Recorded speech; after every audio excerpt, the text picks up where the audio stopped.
Hello, my name is BJ Fox and this is 裏技英語。Tell me, hello.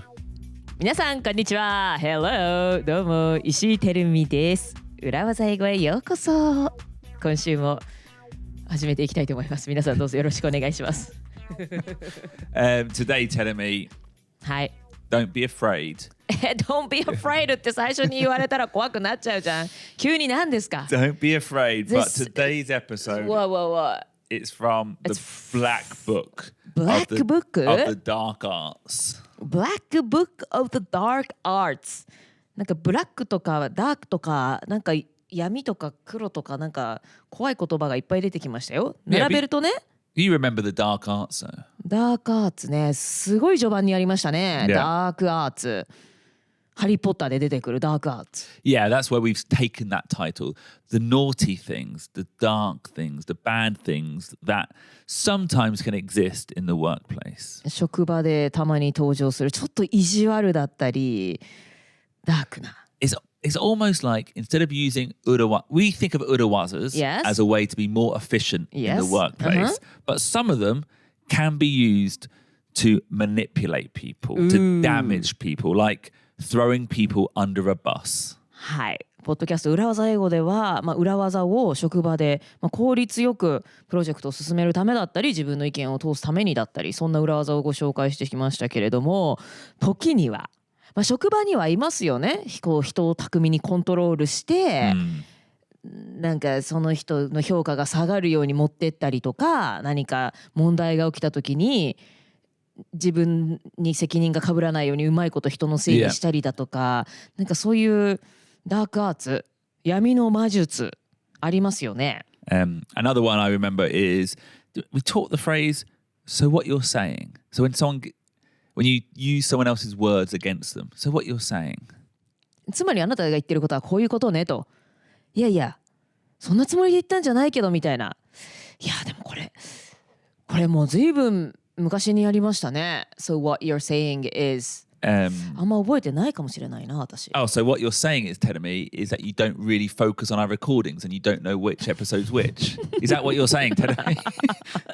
そんな200エピソード以上でこのエピソードいくつが何でなんて覚えてるわけないじゃないですか。Producer Ruben, what was that episode? So what?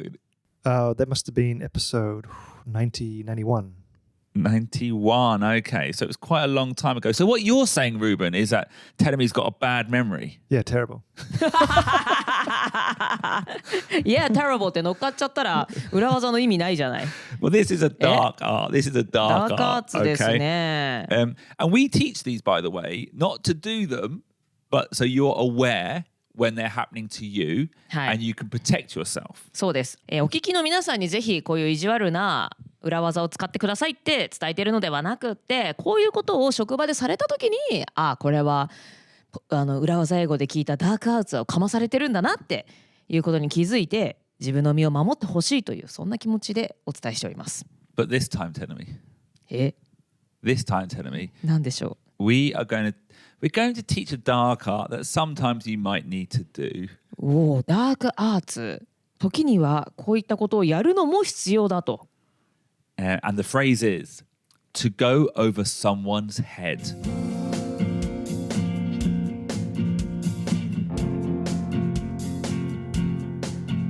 To go over someone's head.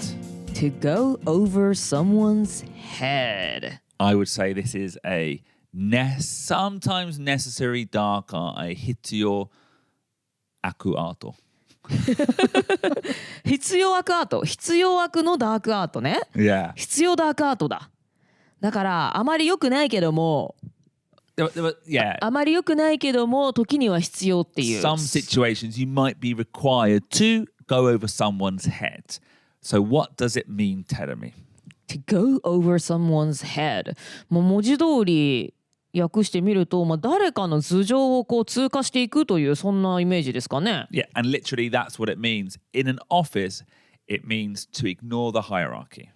Ignore the hierarchy. ヒエラルキー。だからね、会社はピラミッドになっていて、部下がいて上司がいてっていうの、そういう階層がありますけれども、それを無視するということですね。Yeah, so taking your listing there. So you've got the booker, the report, then you've got the manager, and let's say above the manager there's the head of the department.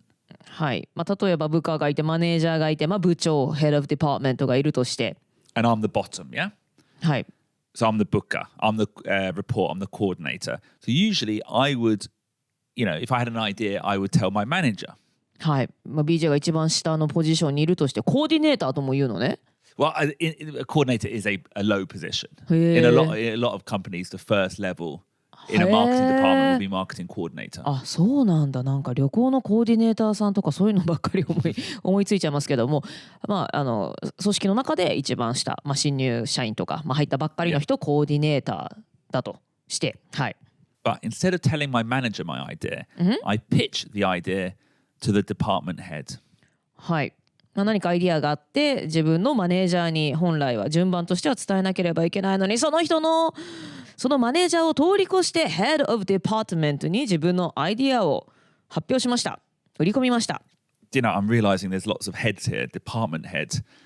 そうですね。ややこしいですね。That head doesn't mean his atama, that means his, that's what did you say? 部長ってことですね。デパートメントの長ってこと、トップってことですね。Okay, let's say department top of the department, okay? はい、ややこしいので、Head of Department はデパートメントトップ。トップオブデパートメントに言い換えましょう。Yeah. はい。But when I go to the top of the department, what I'm doing is going over my manager's head. And believe me, it can cause problems. はい。デパートメントトップに報告したということは、本来最初に意見するべきだったマネージャーの頭上を通り過ぎてしまったということですね。はい。これは問題を起こしてしまうでしょうと。Yeah, because it might put my manager in a difficult position. One, it raises questions to the top of the department as to why are the reports ignoring the manager? そうですね。マネージャーはちょっと微妙な立場になりますよね。一つにはトップオブデパートメントがなんで一番下の人がマネージャーを無視してるの？そのマネージャーに問題があるのかなとか、そんな風に思ってしまいますよね。Plus, also, sometimes it can cause an issue if the top of the department says, yeah, great idea. So now the manager is in a position where they have to agree to this idea they might not even like. そうですね。トップオブデパートメントがいいアイディアだねってなったら、マネージャーがまだ知らない、マネージャーはいいアイディアだと思っていなくても、その決定に従ってしまうことになる。っていうか、ね、自分を通ってないアイディアをやらなきゃいけないことになるっていうのは、ね、これはかなりこの後不穏な雰囲気がしますね。I remember actually one time in my career, telling me, where one of the coordinators asked the marketing head if they can go to this overseas event. And the head said, yeah, of course. And what happened there, the manager in the middle was trying to fairly give everyone in his team the opportunity to go abroad on a business trip at different times. And by going over their head, the coordinator ruined all the preparation. はい。とある、一番下のポジションの人がマネージャーをすっ飛ばしてマーケティングディパートメントのトップの人に、海外のとあるイベントに参加したいって言って、上の人がいいよ行っておいでよっていうことになってしまったら、いろんなその部下にね平等にチャンスを与えようとかいろいろ考えていたマネージャーのだから策略考えていたことを潰すことになるし、なんかメンツを潰すことにもなるしね。Yeah. そう。And in that case, limited. And the reason the head of the department said yes is, they don't know all the details. They don't know about how carefully the manager is managing the budget. そうですね。デパートメントトップの人がいいですよって言ってしまうのは、その下のマネージャーっていうのが、みんなに平等にチャンスが行き渡ったり、予算の管理とかもいろいろ長期的にどの人にどれぐらいっていうことをいろいろ考えているであろうに、それをすっ飛ばして下の人が一生懸命考えていることをすっ飛ばして上の人がいいですよって言ってしまったら、マネージャーとしてもね、いやいやこっちはいろいろ考えてたんだよってことになりますからね。Yeah. Another example, and let's bring it to Japan. Let's say I'm working for the Japanese office of a global company. So in the head office, I have one person that I usually contact. はい、BJ は今日本支社長、日本の唯一の社員として働いてますけれども、ヘッドクォーターで、BJ が仕事のやり取りをする人がヘッドクォーターにいると。Yeah. And we've called that person the gatekeeper before. はい、ゲートキーパーってやつですね。Now, imagine I've sent them a marketing plan for Japan. 日本のマーケティングプランを BJ が送りますよ。And they haven't responded. 7 days telling me, no response. 7日経っても返事がやってきませんと、ゲートキーパーさんよ、この企画通してくださいって言ってるのに、返事が一向に来ません。So I go onto Slack and I ping their manager. Hi, could you just ask XYZ to respond to the plan that I sent 7 days ago? わー、ゲートキーパーのマネージャーに、ゲートキーパー XYZ さんが7日間返事してくれないので、ちょっとこちらに日本オフィス支社長に返事するように促してくれませんかっていうことをピンしたのね。Yeah, this is a double dark art. This is going over their head and throwing them under a bus. そうね、ゲートキーパーの頭上を通り過ぎてもいるし、ゲートキーパーのメンツを潰すことにもなるからね、7日間返信してないっていうことも晒すことになるので、ダブルの意味でのダークアーツですね。けど、7日間返信してなかったゲートキーパーにも非がある。So, well, that's the issue. Because, by going over the gatekeeper's head here, I've ruined the trust. I've ruined the relationship. But, like you said, it's 7 days. Sometimes you have to do it. This is what do we call it? 必要悪アート。必要悪アート。必要ダークアート。必要アークアート。必要ダークアートね。いや、そうなんですよね。BJ からすると、ゲートキーパーとの信頼関係が壊れてしまうことは覚悟の上、向こうからしてもなんてことをしてくれるんだという思いもあるかもしれないけど、そもそも7日間返信をしてなかったゲートキーパーにも非がある。 BJ としては早く話を進めたい。だから時にはこういうやり方も必要ってことね。Yeah, telling me sometimes you have to do it. BJ は最近もなんか心当たりありますか？これをやったっていう。Yeah, I did actually recently go over someone's head because I wasn't getting a timely response on the あらら言っちゃった。Yeah, and it worked. It worked. Yes and no. I'm sure the person is annoyed at me, but I needed a response. I had to do it. The person you mean the contact person ね。The person you were in contact first. The 担当者 we called it the person in charge. In charge ね。担当者をすっ飛ばしてその担当者の上司の人に連絡を取ったと。Yeah. But to be clear, I feel I took all the necessary correct steps beforehand. Beforehand, what were they?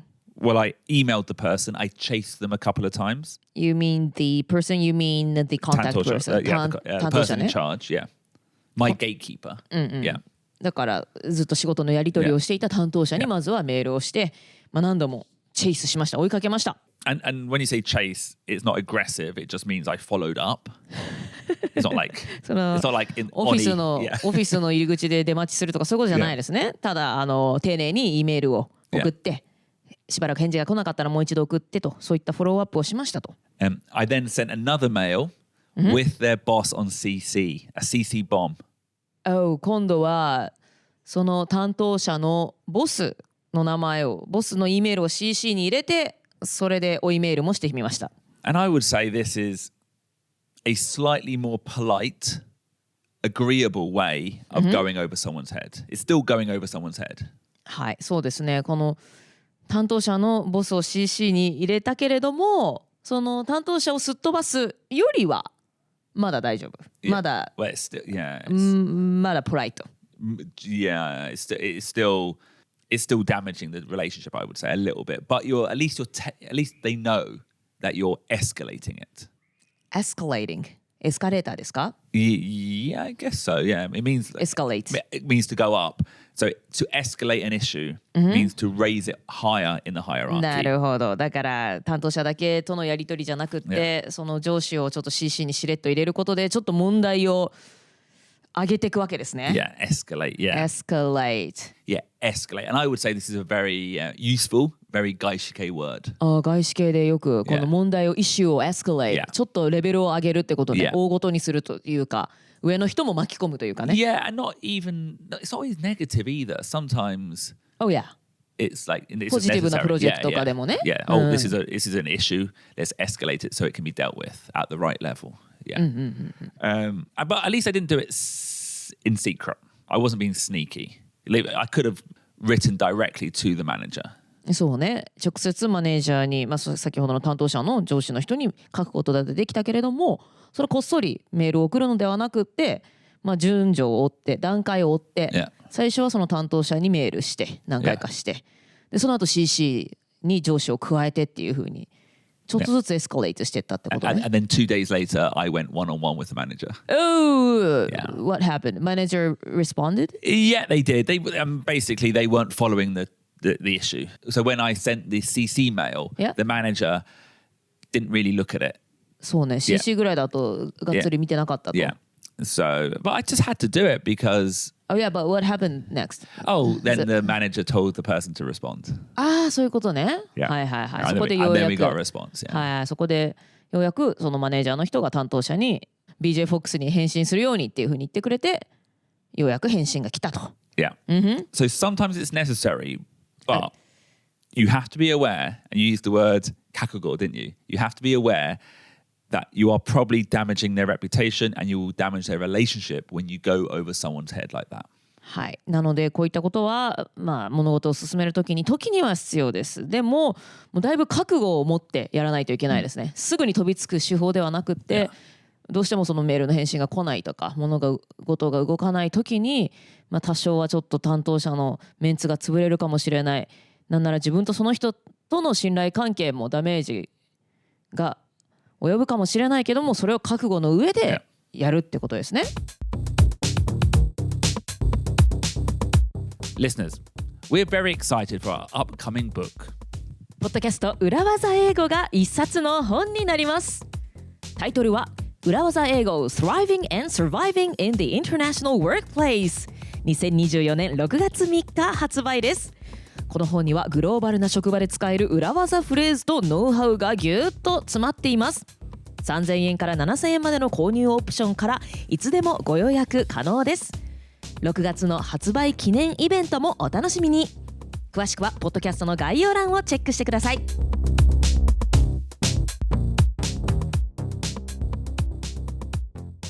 Okay, so telling me, if you are in a situation where you feel you have to go over someone's head, here are a couple of ways to do it slightly more safely. はい、皆さんお仕事をしていたら go over someone's head をせざるを得ない、そんな状況に遭遇することがあると思いますけれども、そんな時に幾分安全にできる方法というのをご紹介していきます。Okay, so the first one, as mentioned above, do the medium step of just adding their manager to the email. まず一つ目としては先ほど言ったみたいにまずは中間のステップですね。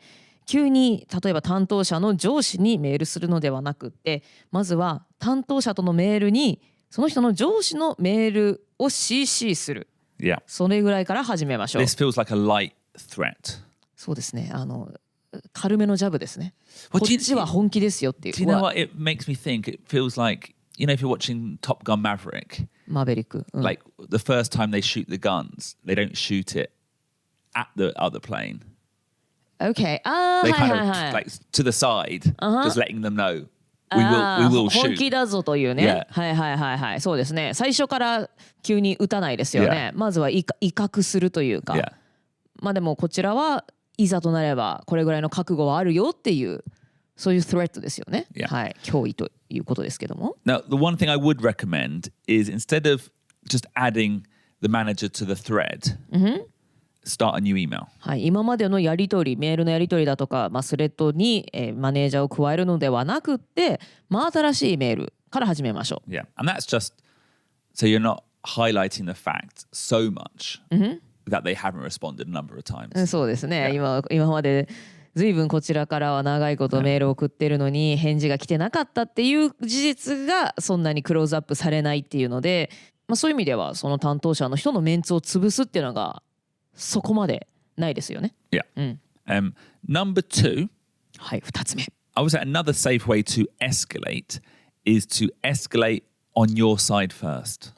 escalate。こちらのサイドからエスカレートしていく、問題をちょっと上げていく、どういうことでしょう？ Yeah, so imagine you've got your person of contact is the gatekeeper. They've got a manager, but you've also got a manager. So you tell your manager, sorry, I'm trying to do my job, but I'm not getting a response. Could you escalate it? なるほど。向こう側の担当者の上司云々ではなく、こちらにも上司、ボスがいるので、そちらの人、自分の上司に E メールを送ってもらうだの、コンタクトをしてもらって、こちらから問題をエスカレートする。Yeah. だからこちら側、そういうことなのね。こちらをエスカレートするっていうのはね。Yeah. So it doesn't feel so much like you're betraying そう the ですね。gatekeeper. It's your manager. 確かに。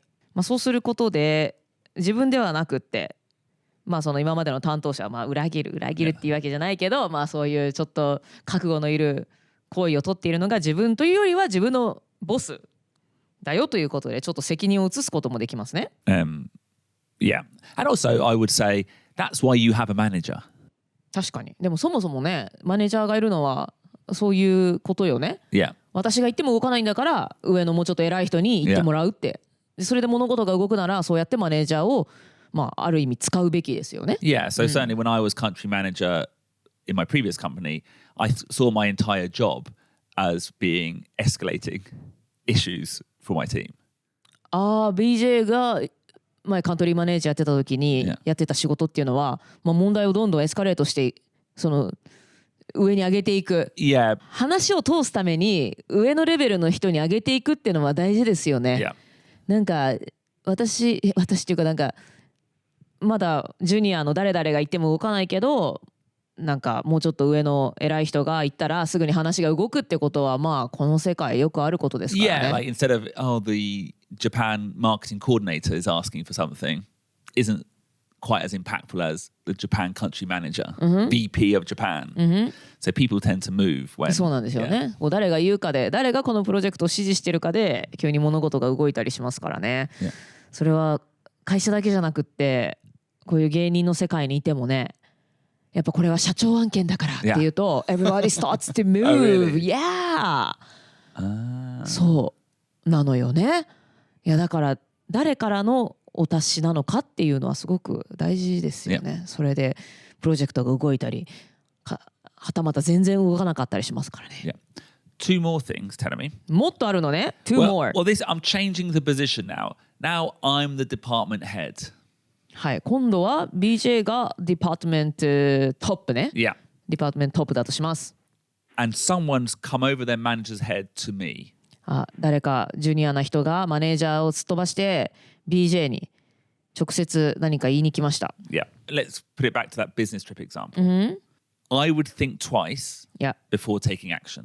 はい、ビジネストリップ行きたいって若手が言ってきたら、いいよ行っておいでって言う前にちょっと2度考える。Yeah. And my initial response would be, instead of saying great idea, I would say something like, oh, what does your manager think? そうよね。それ素晴らしいですねって言う前にマネージャーはなんてって。そりゃそうよね。ディパートメントトップの対応としては正しいよね。ちゃんと順序を踏んだのかっていうことよね。Because, as a department lead, department top, I don't know, strong managers. I want to respect their position as well. そうよね。Like going, yeah, whatever, fine. I've weakened their position. そうですよね。ディパートメントトップとしては、チームにはマネージャーが何人かいて、そのマネージャーのポジションをちゃんとリスペクトしたい。その人たちの役割もリスペクトしたい。だからそのマネージャーの許可をもらってないのに、勝手に自分がすっ飛ばして提案してきたジュニアな人に対して OK って言ってしまうのは、そのマネージャーのポジションを揺るがすことにもなるので、そういったことは避けたいですね。Yeah. And the last thing is put yourself in the position of someone who to go over their head された。はい。自分が someone went over your head. Yeah. 自分が報告をすっ飛ばされた人だとします。Now, I've been in that position and it's so annoying. いや、それはムカつくよね。furious 激怒よね。なんでこっちにまず話さないのってなるよね。But take a moment and think whether or not you were in the wrong. Like, ask yourself why they felt the need to do that. なるほど。すぐに激怒するのではなくって、まず一旦冷静になって、どうしてマネージャーである自分にまず報告をしないで上の人に直接話をしたのだろう、何がその人をそうさせたのかなっていうことを一旦考えてみるべきと。There might not be any reason. Maybe they're just ね、何も考えてないかもしれない。But maybe you haven't been responding, or maybe they don't feel listened to. There might be a good reason why, and address that. So just take a moment before you go really angry. そうだから急に怒る前に自分がその部下の話をちゃんと聞いていたかとか、なんか相談受けていたのに返事を放置していなかったかとかね、そういったことを我が身をまず振り返ってみましょうと。So what was the reason? Your because I wasn't responding. I didn't see it as a priority. あ、そういうことね。And じゃあちょっとDid you understand their feelings? Or was it still furious? I was still furious. まあね、そうよね。まあ、BJ が返事してなかったと。I was like, okay, maybe I should have been a bit more proactive. Like for me, it was a low priority thing. For them, it was a high priority thing. BJ にとってはちょっとどうでもいいから返事あんましてなかったら、まあその人にとっては重要なことだったから。頭、頭上をすっ飛ばしたわけね。Before we go, tell me one final thing. The phrase to go over your head or to go over someone's head has another meaning as well. To go over someone's head. これは人からね、叱るべき人から許可をもらわずに行うとか、ちゃんと人を通さずに行うの他に意味があるんですね。Simply it means to not understand something. もうちっとも分かりませんと。ちんぷんかんぷんですと。なんか右から左へね、頭の中を通り抜けてったみたいな。まあ通り抜けてもないんだけどね、この英語の表現は。だから頭上を通過していきました。Yeah, often you use it with jokes. Sometimes the jokes I make at Tokyo Comedy Bar go over the audience's head. I'm not taking any responsibility. 東京コメディバーで BJ がやるジョークがよくオーディエンスの頭上を通り過ぎていくと。Is that so? Yeah, sometimes, but often because either I'm speaking too quickly or we've got an issue at Tokyo Comedy Bar where the audience are often tourists. So when I start saying things like onsen, or even like irashaimase, or using like Japanese words, it just goes over everyone's head. そうね、オーディエンスが日本在住の外国人ではなく、ただ旅行で来ているよっていう人がね、でも結構多いんですよね。まあそういう人に対して日本あるあるとかね、温泉の話とかしても、ポカンってされることがあるわけですね。But also in business as well, you could say something like, I sat in a meeting about the financial projections for 2025 and it all went over my head. 2025年、財政プロジェクション予測の会議に出たけれども、もう全然わかりませんでした。ちんぷんかんぷんでした。in that case it means it was too difficult for me. 難しすぎたっていうことね。それ自体が難しかったのか、まあ話してる人の言ってることが分かんなかったのか、まあどっちもか。Could be that. Like, do you remember recently we were talking about Terminator 2? You watched Terminator 2? いや、そう、BJ が人生で一番好きな映画で、ターミネーター2っていうもんだから、ちょっと私もちゃんと見ようと思ってね、ようやく見たんですよ。Yeah, but I think you said you liked the movie.And you essentially said, I like the movie, but the deeper meaning you always talk about went over my head. I don't think you said over my head, but I think that's what you kind of meant. Like, you kind of got it, you understood it as an action film. そう、だからアクションフィルムとしてはもちろん見応えがあって楽しかったけど、そのなんか The movie of the lifetime. Yeah.Movie of lifetime なんていう人生で一本の映画みたいな the greatest movie of all time The greatest movie of all time に BJ が選ぶ理由までは分からなかった、だからディーパーメッセージがあるんでしょ、So that went over my head Exactly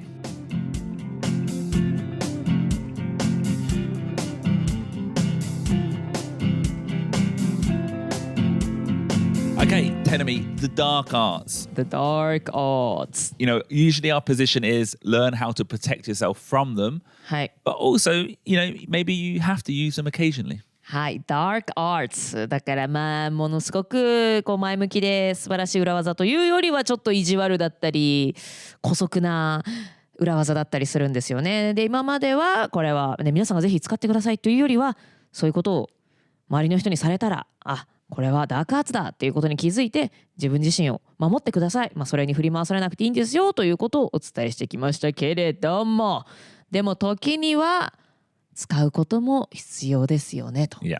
So like sometimes going over someone's head is necessary to move things forward, but just be careful. You will damage relationships. You have to be ready for that. はい。Go over someone's head。だからなかなか物事が動かないときにね、担当者の上の人に連絡するとか、こちらも上の上司を使うとかね、そういったことって必要になってくると思いますけれども、覚悟の上でということですね。Yeah. Okay. So on that note, thank you very much, Tenemi. Thank you very much, producer Ruben. And thank you to all our listeners at home or wherever you may be listening. Another great episode. I enjoyed it. See you next week. ポッドキャスト裏技英語、今週も聞いてくださった皆さんどうもありがとうございました。I read that many people listen to this podcast on Monday morning. Yeah. そう、月曜の朝から通勤の電車とか車の中で聞いてくださってる方が多いのかな。ちょっとダークな話だったかも分かりませんけれどもはい、また来週はじゃあね、ポジティブなエピソードをお送りできたらと思います。今日も聞いてくださってどうもありがとうございました。 See you next week. Bye bye.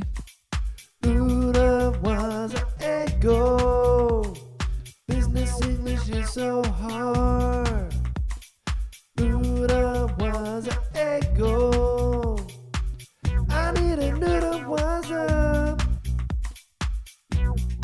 The Urawaza Eigo book is coming. Urawaza Eigo, Thriving and Surviving in the International Workplace. ポッドキャスト裏技英語の本が出版されます。この本には多くの裏技とマインドセットを収録。グローバルな職場で生き生きと生き残るノウハウが詰め込まれています。